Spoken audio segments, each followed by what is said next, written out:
Nosotros hemos considerado que el cambio climático no es una epidemia, sino una sindemia. La sindemia es la suma de dos o más epidemias, pandemias o brotes de enfermedades concurrentes o secuenciales en una población, con interacciones biológicas que exacerban el pronóstico y la carga de la enfermedad. O sea, la pandemia de coronavirus afectó la salud, sin embargo, desencadenó otra serie de problemas sociales, médicos, económicos, de seguridad, que rebasan el mero virus y se convierten en una potencialización de esa pandemia. Las sindemias se desarrollan bajo inequidad sanitaria, la cual existe en la mayoría de los países del mundo, porque hemos visto que países ricos como Estados Unidos, como Europa, tienen gravísimos problemas para enfrentar el problema del COVID, ni se diga los países del tercer mundo, entre ellos el nuestro. Eh, son cosas causadas también por la pobreza, el estrés o la violencia estructural, y son estudiados por epidemiólogos y antropólogos médicos que se interesan en la salud pública, la salud comunitaria y los efectos de las condiciones sociales de la salud. Tengamos en cuenta que el ser humano por naturaleza es un ser social que en gran medida vive en ciudades, muchos en megaciudades, donde los riesgos de contagio son enormes. La sindemia es un neologismo, una palabra nueva, que es un producto de la fusión de las palabras sinergia y epidemia. Esta palabrita la formuló Merrill Singer en el 2009 en un libro que se llama Introducción a la sindemia. Eh, la sindemia es una epidemia sinérgica, o sea, que desencadena y multiplica otros problemas que estaban ocultos. La concentración de la enfermedad, en el caso del COVID o en el caso del cambio climático. La interacción de esta enfermedad y las fuerzas sociales subyacentes son elementos centrales de una sindemia. El cambio climático es la sindemia de mayor envergadura y duración que la humanidad ha enfrentado como especie en toda su historia. Es un hecho que amenaza incluso la continuidad de la vida sobre el planeta tal como la conocemos hoy y con toda seguridad cambiará radicalmente hábitos y culturas de una forma inédita y quizás caótica en la mayoría de los casos. Hemos visto que la solución frente al problema de la pandemia de coronavirus ha demostrado la total anarquía y egoísmo de los países. Eh, Vemos que los bloques económicos, por ejemplo, la Unión Europea, que se ufanaba de su unidad frente a la pandemia, cada país cogió por su lado. Los grandes bloques se han cerrado a compartir las eh, vacunas. Las fórmulas mismas de las vacunas que debían ser de dominio público son factores de carácter privado.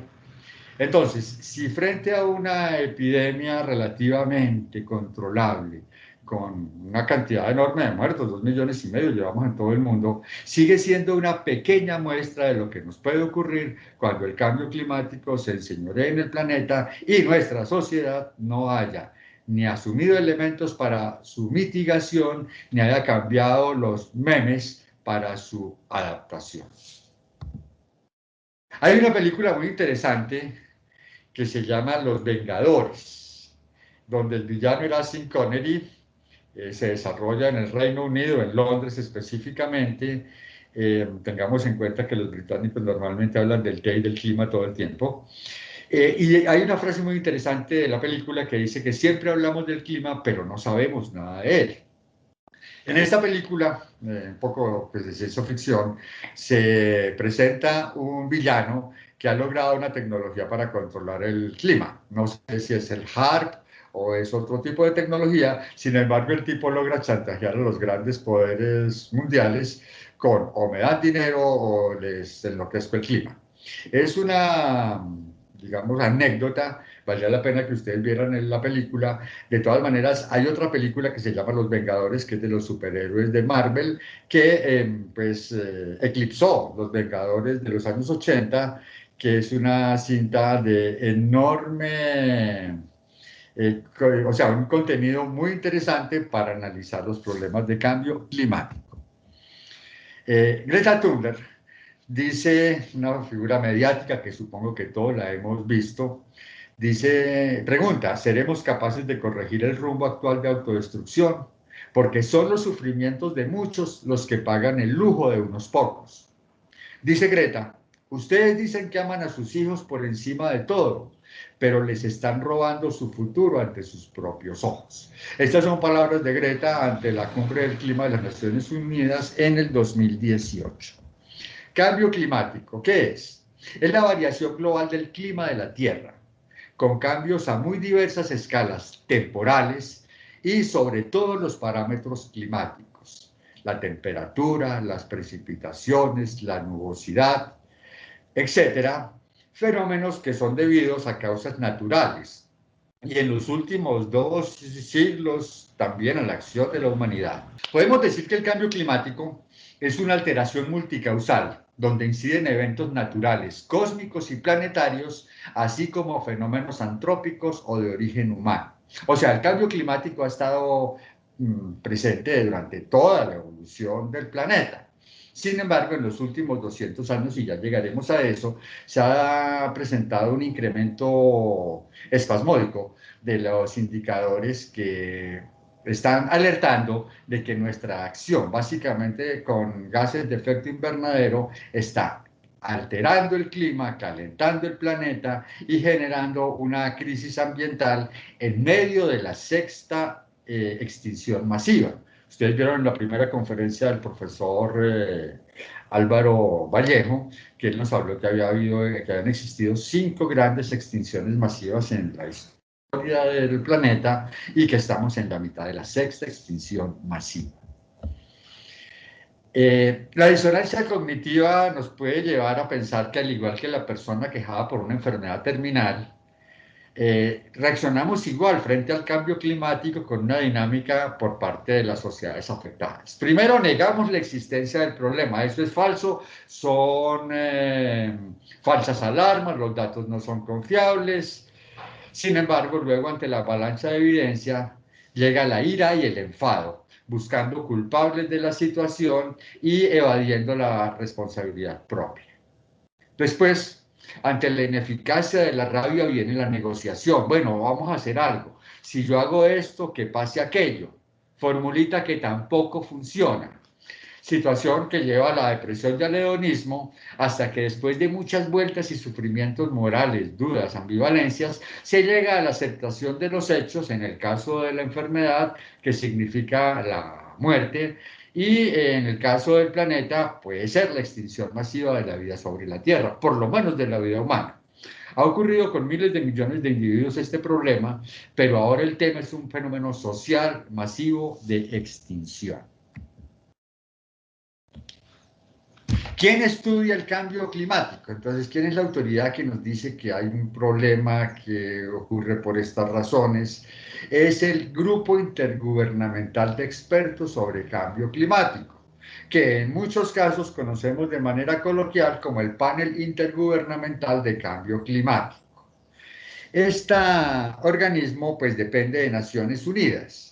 Vamos a mirar que la Convención Marco de Naciones Unidas de Cambio Climático lo define como un cambio de clima atribuido directa o indirectamente a la actividad humana, que altera la composición de la atmósfera mundial y que se suma a la variabilidad natural del clima observada durante periodos de tiempo comparables.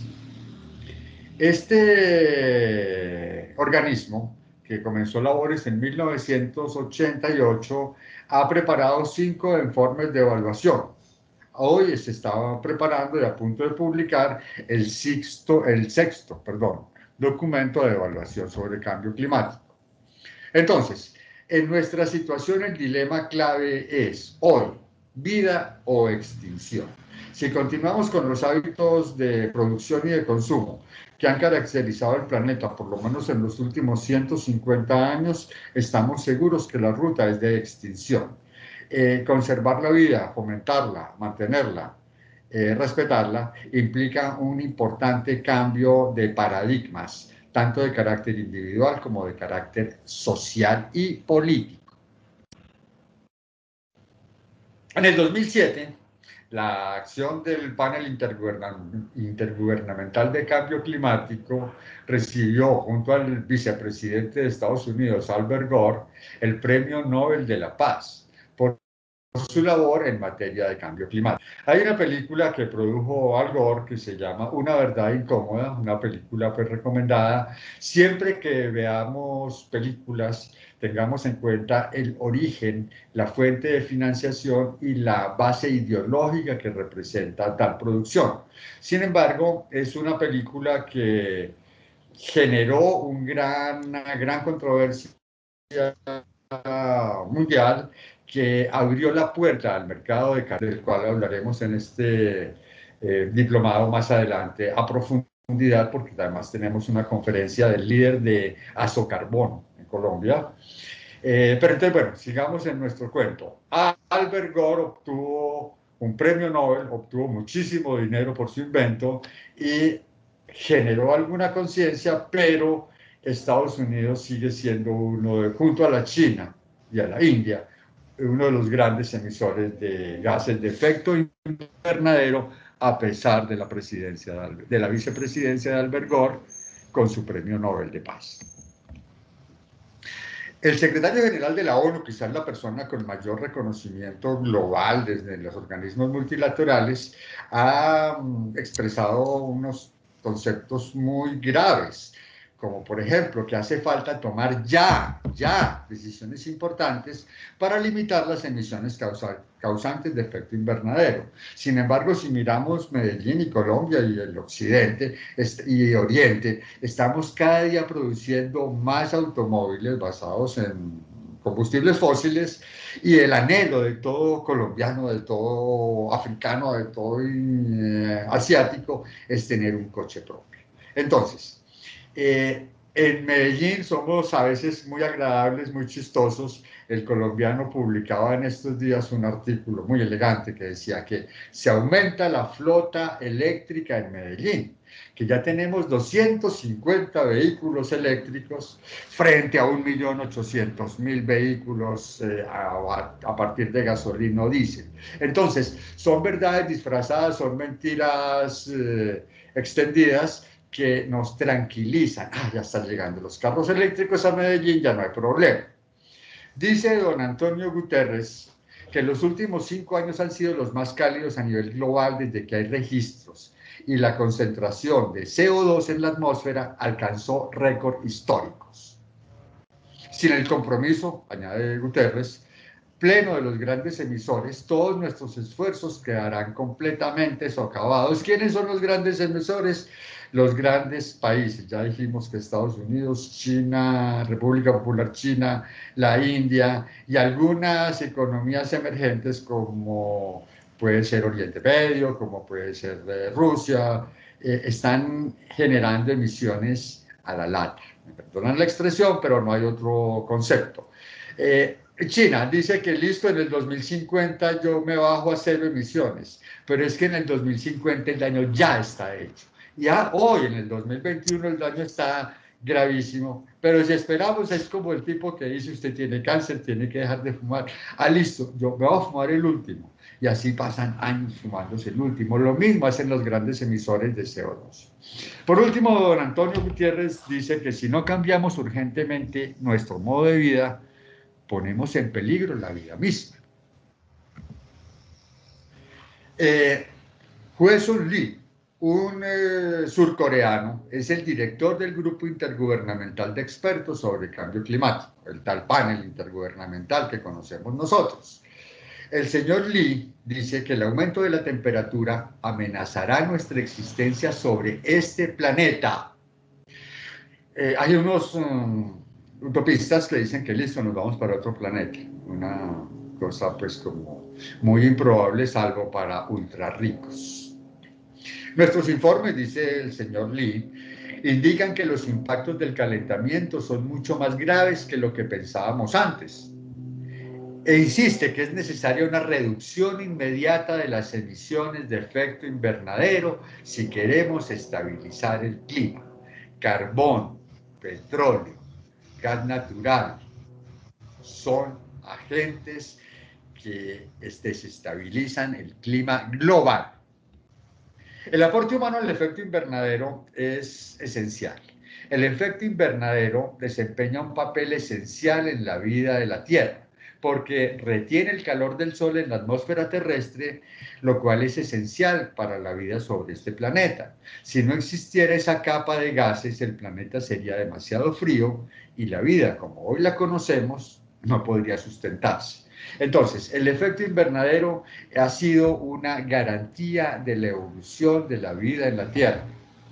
Este gráfico pues, nos puede dar una idea de cómo entra la luz solar, cómo los gases que producen el efecto invernadero emitidos por la industria, fuentes fijas, y por los vehículos, fuentes móviles, genera una película que atrapa la energía infrarroja y no le permite regresar al espacio.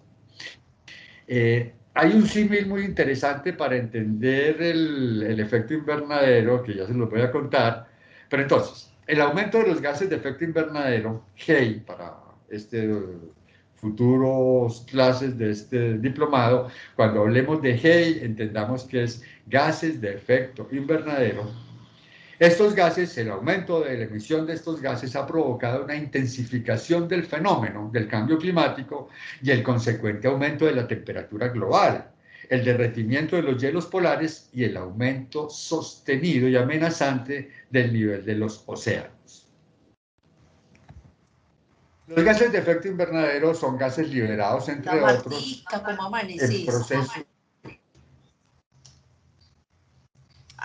Bien, gracias a Dios, por aquí funciona. Hay un micrófono abierto, por favor, cerrarlo. Gracias.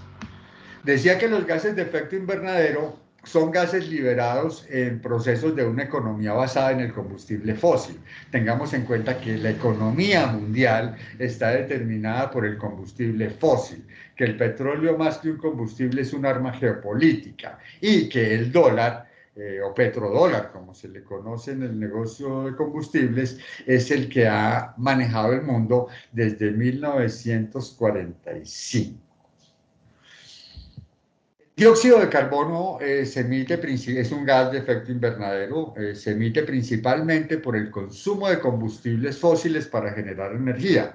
Como yo les decía, el carbón, el petróleo, sus derivados y el gas natural. También se produce por la tala y quema de bosques, por la ganadería, pues que ya vino a talar los bosques y que genera una gran carga de metano por la deposición que generan las vacas y animales de ese tipo. Y también por procesos industriales como la fabricación de cemento. Es un gran generador de dióxido de carbono. Por eso es importante mirar como con lupa los anuncios que hacen las empresas privadas. Cementos Argos, no tengo nada contra la empresa privada, que quede claro, nos presentaban estos días como un gran logro que tenían unos carros eléctricos, pero es que el problema de las emisiones de una empresa como Cementos Argos o cualquier cementera en el mundo no se puede mitigar comprando 3 carritos eléctricos. Hay que asumir, digamos, con franqueza y claridad los costos del desarrollo. Hay costos que son incapables. El cemento es necesario. La minería legal es necesaria. Hay unos aspectos que pueden ser, digamos, soslayados con energías renovables, como podría ser la industria petrolera. Indudablemente cualquier intento de transformación de una industria tan poderosa y global como la industria energética va a encontrar una feroz oposición por parte del lobby industrial y financiero que se ha lucrado de este sistema hace más de 120 años. Como les decía, el fin del petróleo y del petrodólar hacen que la sociedad convulsione. Después de la Segunda Guerra Mundial se consolidó un orden político con una potencia y otra potencia submergente en aquel entonces que era el Imperio Británico. Esta potencia emergente, Estados Unidos, hoy se ve amenazada, como él amenazó al Imperio Británico, por la República Popular China, que es hoy la potencia emergente. Sin embargo, la lucha de los países, tanto emergentes como submergentes, como tercer mundo, como economías emergentes, eh, tienen como mantra la competitividad. La competitividad significa hacer más laxas las legislaciones ambientales, reducir los salarios, desmantelar garantías para los empleados, de manera que el capital transnacional tenga adecuados terrenos para su reproducción.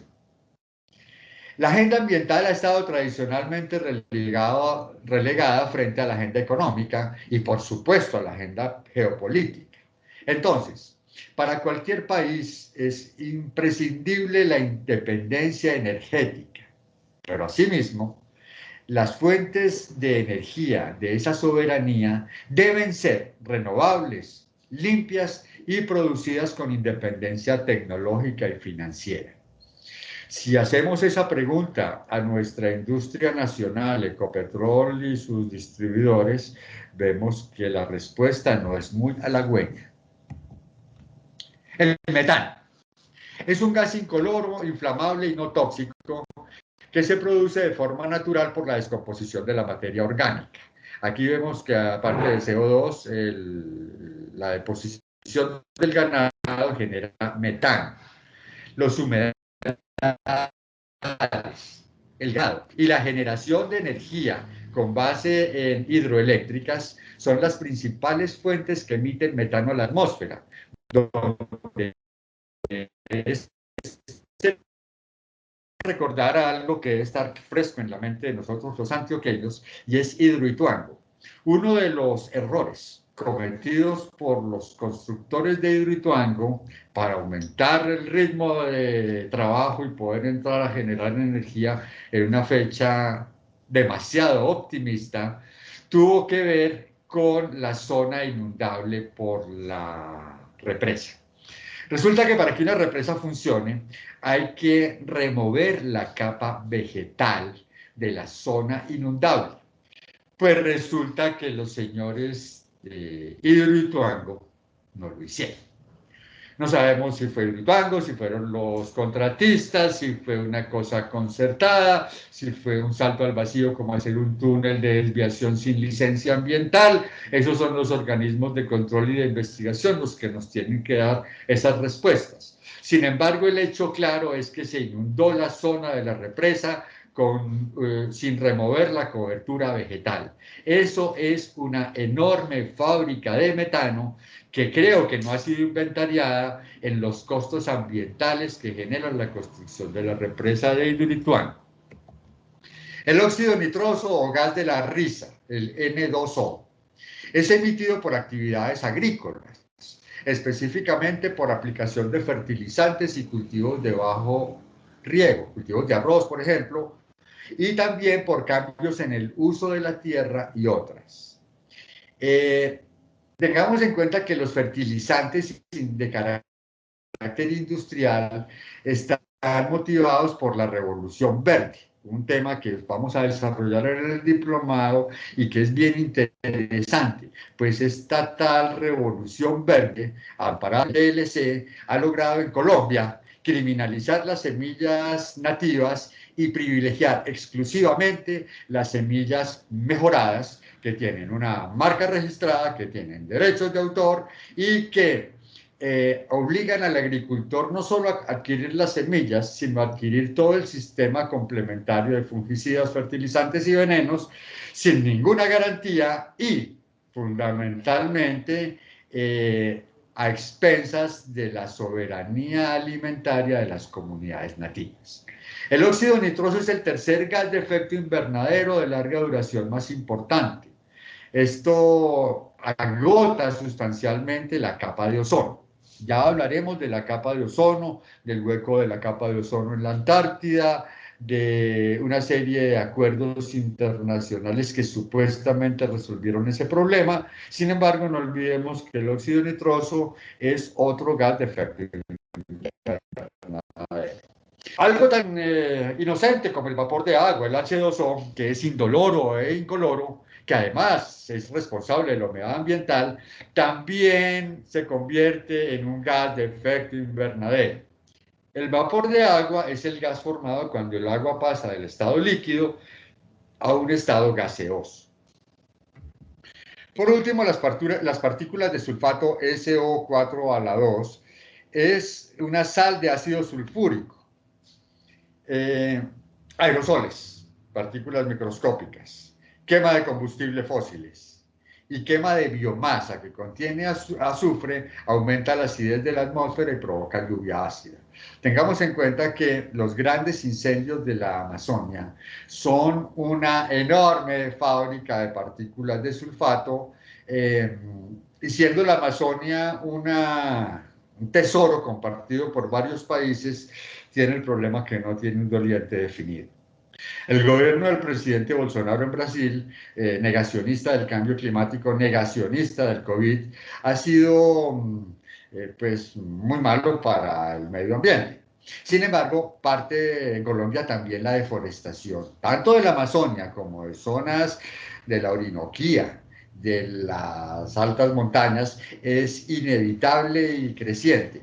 Nos decía el director del Instituto de Investigaciones Ambientales del Pacífico, John von Neumann, el doctor William Klinger, que el principal problema que identifican en toda la franja del Pacífico colombiano es la deforestación. La deforestación es un problema gravísimo, es un problema y prácticamente insoluble en Colombia, porque la deforestación la hacen los ilegales. Y los ilegales, hasta ahí llegan las. El óxido de nitrógeno y el monóxido de carbono también son compuestos orgánicos volátiles diferentes al metano, que son emitidos principalmente por el sector transporte. Obviamente no por los 250 vehículos eléctricos que tenemos en Medellín, sino por el 1.800.000 de motores de explosión. ¿Cómo funcionan los gases de efecto invernadero? El vapor de agua, el CO2 y el metano forman una capa natural que retiene parte de la energía proveniente del sol. El uso de combustibles fósiles, la deforestación, han provocado un aumento en la concentración de CO2 y metano, además de otros gases que ya miramos, como el óxido nitroso, que aumentan el efecto invernadero. Entonces, un efecto invernadero natural, que tenía un equilibrio, pues, natural, perdone la redundancia, se ha visto estimulado de manera negativa por nuestras emisiones de gases de efecto invernadero. Entonces, entendemos que la superficie de la Tierra la calienta el Sol, pero la Tierra no absorbe toda la energía que le llega, sino que refleja y devuelve hacia la atmósfera parte de esta energía. El efecto invernadero se puede probar dejando un carro con las ventanas cerradas en un parqueadero bajo el sol canicular. Al cabo de unos minutos, la temperatura interna del vehículo es mucho más alta que la exterior, pues los vidrios del carro permiten que los rayos solares entren al habitáculo, pero no les permiten salir. Ese es, a escala, el fenómeno del calentamiento global. Alrededor del 70% de la energía que llega a la superficie es devuelta. Hay una parte de la radiación infrarroja que es retenida por los gases que producen el efecto invernadero y vuelve a la superficie terrestre. Como resultado de este efecto, la Tierra se mantiene caliente, haciendo posible la vida sobre la Tierra, generando como una especie de urna vital.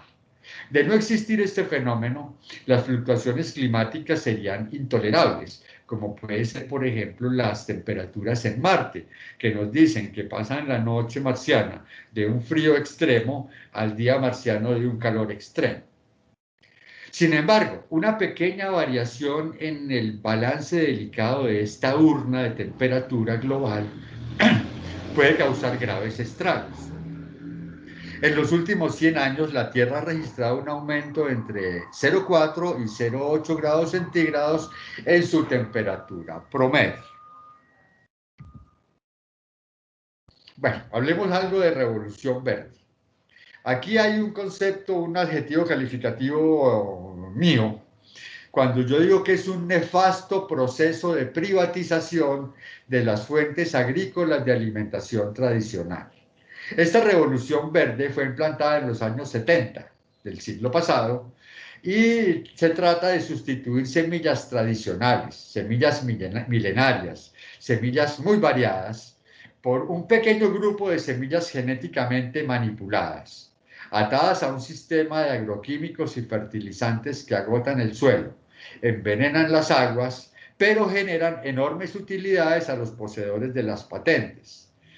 Mientras los múltiples TLC, a raíz de los múltiples TLC, los estados se ven rebasados en su normatividad. Tengamos en cuenta que los TLC están por encima de la constitución de los países. Entonces, la Revolución Verde, aunque tiene un nombre tan bonito, es básicamente el monopolio de la alimentación global a nombre de algunas compañías muy poderosas, como puede ser Bayer Monsanto, como puede ser Sinergia y como puede ser Mónica, para dar unos 3 nombres de las 5 o 6 mega corporaciones que quieren encargarse de alimentar el planeta, para que el planeta los alimente a ellos. ¿Qué dice la ciencia frente al cambio climático? Entonces, a finales del siglo XIX, algunos científicos dijeron que las emisiones generadas, las emisiones muy pequeñas de aquel entonces, generadas por la actividad humana, podrían influir en el clima. Bueno, fue una hipótesis que se manejó de que si yo hago un incendio de un bosque, pues estoy alterando de alguna manera las emisiones y esas pueden influir en el clima. Ya a principios del siglo XX, en plena época de la razón, se identificó el proceso de efecto invernadero natural. Entendimos cómo se generaba la vida en el planeta y teníamos ya dos escalones. Sabíamos que las emisiones humanas, las actividades humanas, influyen en el clima y que hay un proceso de efecto invernadero natural.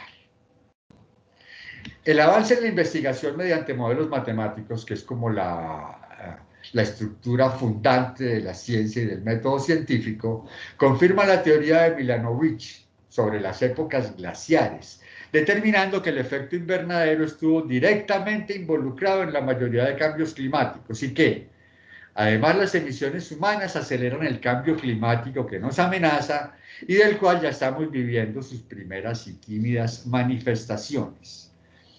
Entonces, obviamente que frente a esta investigación científica se generó la conciencia ambientalista que eclosionó en los años 60 del siglo pasado.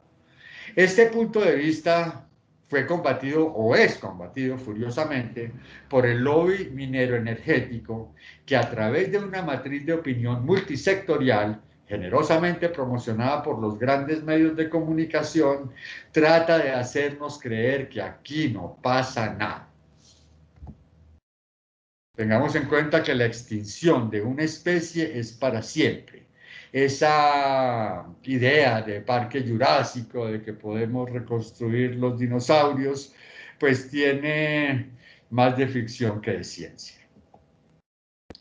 Ya en 1972 se creó el concepto de desarrollo sostenible mediante el informe Brundtland, que pues toma su nombre de la primera ministra sueca de la época.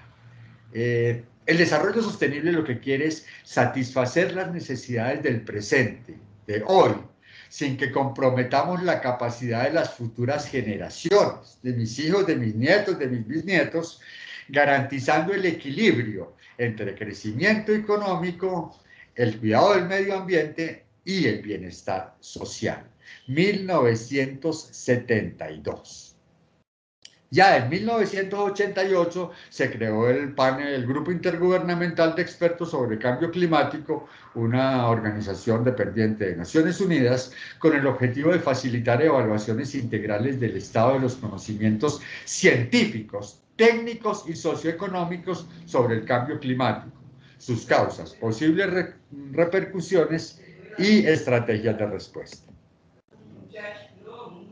1,5 grados centígrados de aumento de la temperatura del planeta antes de que finalice el siglo XXI implica un peligro inminente de colisión con el iceberg de nuestra propia estupidez como especie.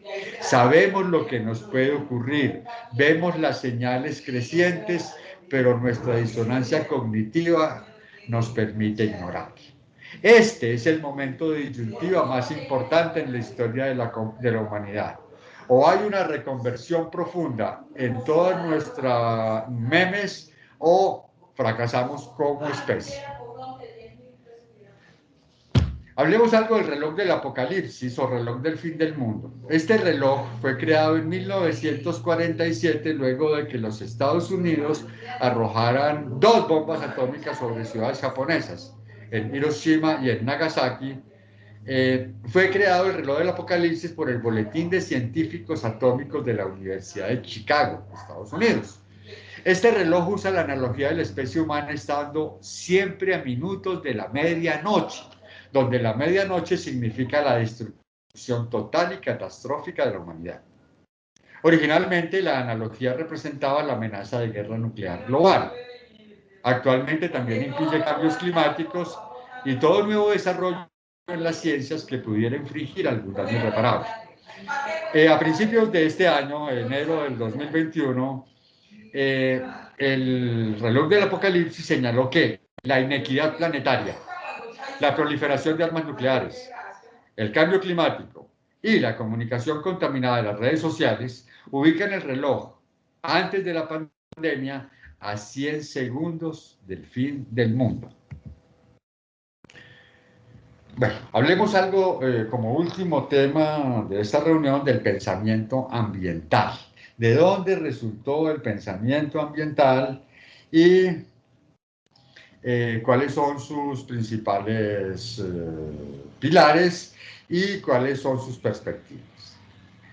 Las reflexiones éticas y estéticas ambientales que desembocaron en la creación de un pensamiento ambientalista se revelaron en Occidente en las décadas del 50 y 60 del siglo XX, existiendo antecedentes previos que soportaron estas ideas renacidas en Occidente, pero que han sido pregonadas desde hace milenios por las religiones orientales y por las religiones amerígenas, donde el ser humano no es considerado rey de la creación, sino otra hebra más del tejido de la vida.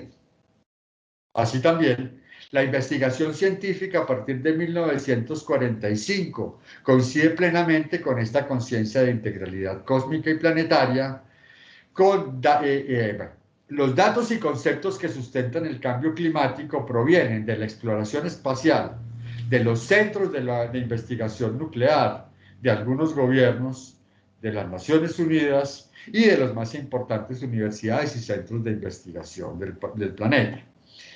Quizás la conciencia ambiental eclosionó cuando se logró una foto, un astronauta norteamericano logró una foto del planeta Tierra, donde se ve un pequeño punto azul en la inmensidad del espacio.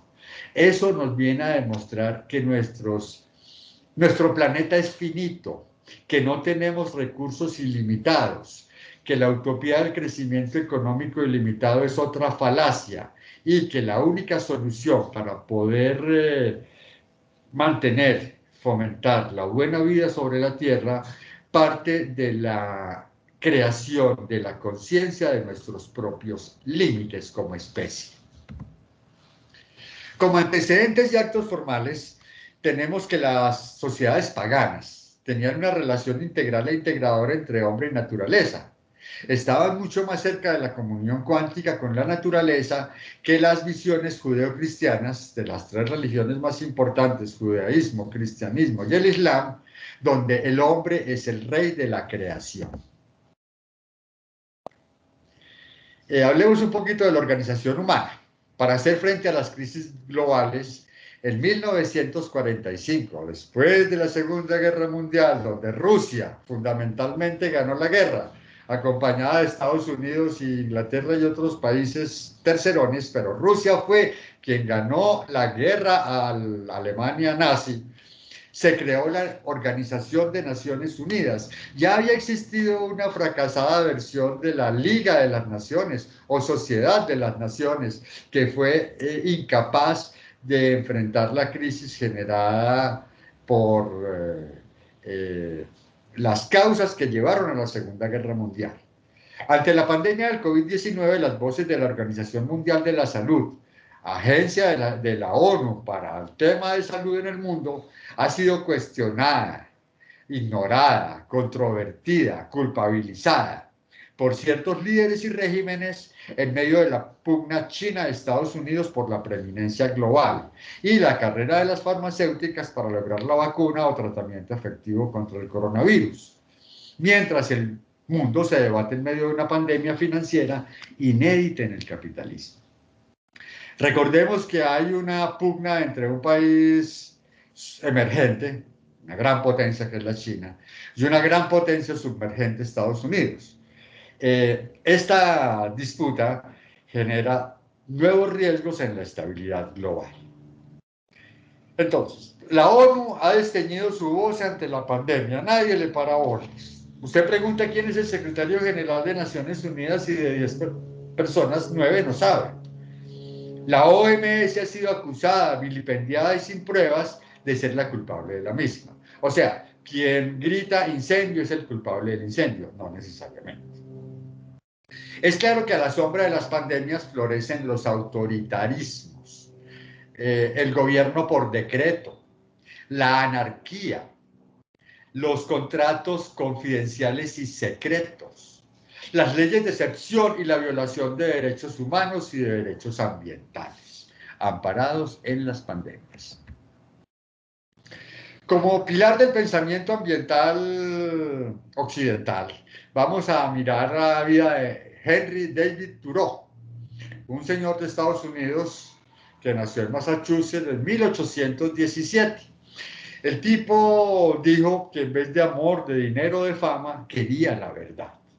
Fue un hombre libertario, autor de la desobediencia civil y de la no violencia. David Thoreau estudió Derecho en Harvard. Terminó sus estudios. Cuando fue a reclamar su diploma, le dijeron que tenía que depositar $1, que era lo que costaba el diploma. Él se negó rotundamente a entregar ese $1 y nunca se graduó en Harvard de abogado. Thoreau insistía que la bondad es la única inversión que nunca falla. Un escritor, filósofo y anarquista, se opuso radicalmente a la invasión de Estados Unidos a México y como forma de expresar tal rechazo se negó a pagar impuestos para no conectar con una actividad que consideraba repugnante e inmoral. Por esta razón fue conducido a prisión y allí concibió la desobediencia civil a través de la no violencia, un texto que inspiró a muchos movimientos libertarios y de cambio civil. También publicó una novela autobiográfica que se llama Walden. Walden es una laguna, una zona pues, campestre, donde Thoreau se fue a vivir y trató de crear una situación autártica donde pudiera vivir en armonía con la naturaleza. Bueno, aplicando la idea de Thoreau de la no violencia, el Mahatma Gandhi logra la independencia de la India luchando contra el gran imperio británico, la máxima potencia mundial de la época, sin violencia, mediante una oposición no violenta que denotaba superioridad moral e invalidaba las razones del adversario. Esta idea de avergonzar al enemigo ante su propia violencia, su propia irracionalidad y su propia injusticia, de hacerlo quedar en evidencia de su poder arbitrario y desobligante, fue la herramienta usada por los hindúes o por los indios para lograr algo que parecía improbable a todas luces: obtener la independencia del gran poder imperial que era el Imperio Británico. Posterior, ya después de los años 60, ya en 1958 se creó la Alianza Antinuclear, Nuclear Detention, que fue representada por este diseño de 1958, el cual es conocido por todos nosotros como el símbolo de la paz. Bueno, ya en 1971 en el Canadá se creó Greenpeace, Paz Verde, que se ha destacado en la lucha ambiental desde diferentes frentes de acción, habiéndose convertido en referente, a veces controversial, frente a la gestión ambiental activista y militante global. En la incesante lucha por los derechos civiles de la población negra, existen figuras míticas en Estados Unidos como Rosa Parks, Malcolm X, las Panteras Negras, Muhammad Ali, el gran boxeador, y por supuesto el reverendo Martin Luther King. Pero siempre en todos estos personajes estuvo latente el espíritu de la desobediencia civil como eje de luchas por la igualdad racial, no violencia. La expresión libertaria del movimiento hippie tuvo su culmen en el Verano del Amor en San Francisco en 1967 y en el concierto de Woodstock en Nueva York en 1969, ambos en Estados Unidos. Por otro lado, los estudiantes franceses durante las jornadas de mayo del 68 en París expusieron la vigencia de la visión sagrada del ambiente como receptáculo de vida, considerados tendencias utopistas y naturalistas basadas en la desobediencia civil. Personas que anteponen su conciencia moral frente a las imposiciones ajenas que consideran injustas o inmorales, determinadas en principio por el Estado y llegando incluso a cuestionar el sistema mismo. El rechazo a la guerra del Vietnam galvanizó estas tendencias sociales alrededor de la no violencia. Infortunadamente, cuando se acabó la guerra del Vietnam, este movimiento se atomizó y no continuó el bloque invencible que obligó al presidente de Estados Unidos a retirar vergonzosamente sus tropas del Vietnam. Bueno, la evolución de los ecologistas y activistas pro paz se adapta a los tiempos.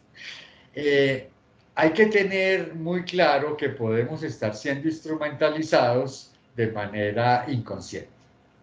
La primera generación de activistas organizados fueron los activistas antinucleares. Acababan de explotar 2 bombas nucleares en el Japón, estaban haciendo pruebas en Bikini, los rusos estaban usando sus bombas. Entonces, esta eclosión de armas nucleares generó una generación de activistas antinucleares y tuvo como caldo de cultivo, como ya les dije, la oposición a las armas, a las pruebas nucleares y a la guerra del Vietnam. Cuando se acabó la guerra del Vietnam y el movimiento contra esta guerra se eclosionó, el tema ambiental comenzó a especializarse. Se crearon grupos conservacionistas, se crearon brigadas de choque que ya no estaban en función de la no violencia, sino frente a una emergencia de carácter inaplazable. Por ejemplo, frente a los trenes que transportaban castores. Los castores son unos contenedores especiales para manejar los residuos nucleares en Alemania. Esto era una cosa de alto riesgo. También interponiendo sus barcos entre los barcos balleneros y las ballenas, hasta llegar a movilizaciones digitales con resultados asombrosos, como el liderazgo de Greta Thunberg en la opinión que logró ser declarada personaje del año por la revista Time en 2019, o el grupo de Extinction Rebellion, el movimiento clave de 2020, que puso contra las cuerdas al gobierno de Boris Johnson en el Reino Unido y obligó a esta importante nación a decretar la emergencia climática.